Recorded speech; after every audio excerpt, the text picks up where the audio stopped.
বুকের পরশ আছে তোমার ওই ছোঁয়াতে পারাবিতানি বয়স আমি পরে আছি তোর মায়াতে চন্দ্রনগর রাজ্যে তিন ভাই বাস করতেন। বড় ভাইয়ের নাম ভীমা, মেজ ভাইয়ের নাম লল্লন আর সবার ছোট ভাইয়ের নাম ভোলা। তাদের বাবা মারা গেছে, তিনজনেরই বিয়ে হয়েছে। আজ তিন ভাই তাদের পিতার সম্পত্তি ভাগ করছেন। দেখো ভাইরা, আমি তো সবার বড়, তাই ভাগাভাগির দায়িত্ব আমিই নেব। বলো তোমরা কি রাজি?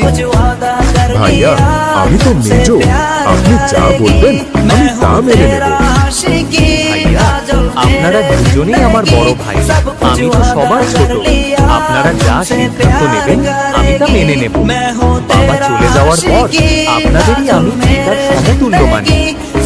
ঠিক আছে, তাহলে আগে জমির ভাগ করি।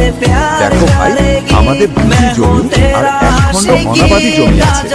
আমরা তিন ভাই, তাই দুইটা জমির একটার ভাগ আমি নেব, আরেকটা পাবে মেজো ভাই লল্লন। আর বাকি যে অনাবাদি জমি আছে সেটা যাবে ছোট ভাই ভোলার ভাগে। দারুণ সিদ্ধান্ত ভাইয়া, আমি রাজি। বলো ভোলা, তুমি চুপ হয়ে গেলে কেন? তুমি কি রাজি নও? ঠিক আছে ভাইয়া, আপনারা যা বলবেন আমি তাই মেনে নেব। ভালো, ঠিক আছে।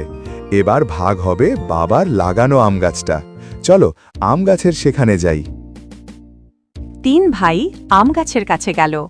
গাছটিতে ছিল দুইটি ডাল, আর দুই ডালেই অনেক আম ঝুলছিল, কিন্তু মাটির উপর থেকে দেখা যাচ্ছিল মাত্র একটি কাণ্ড। দেখো ভাই, এই হলো আম গাছ।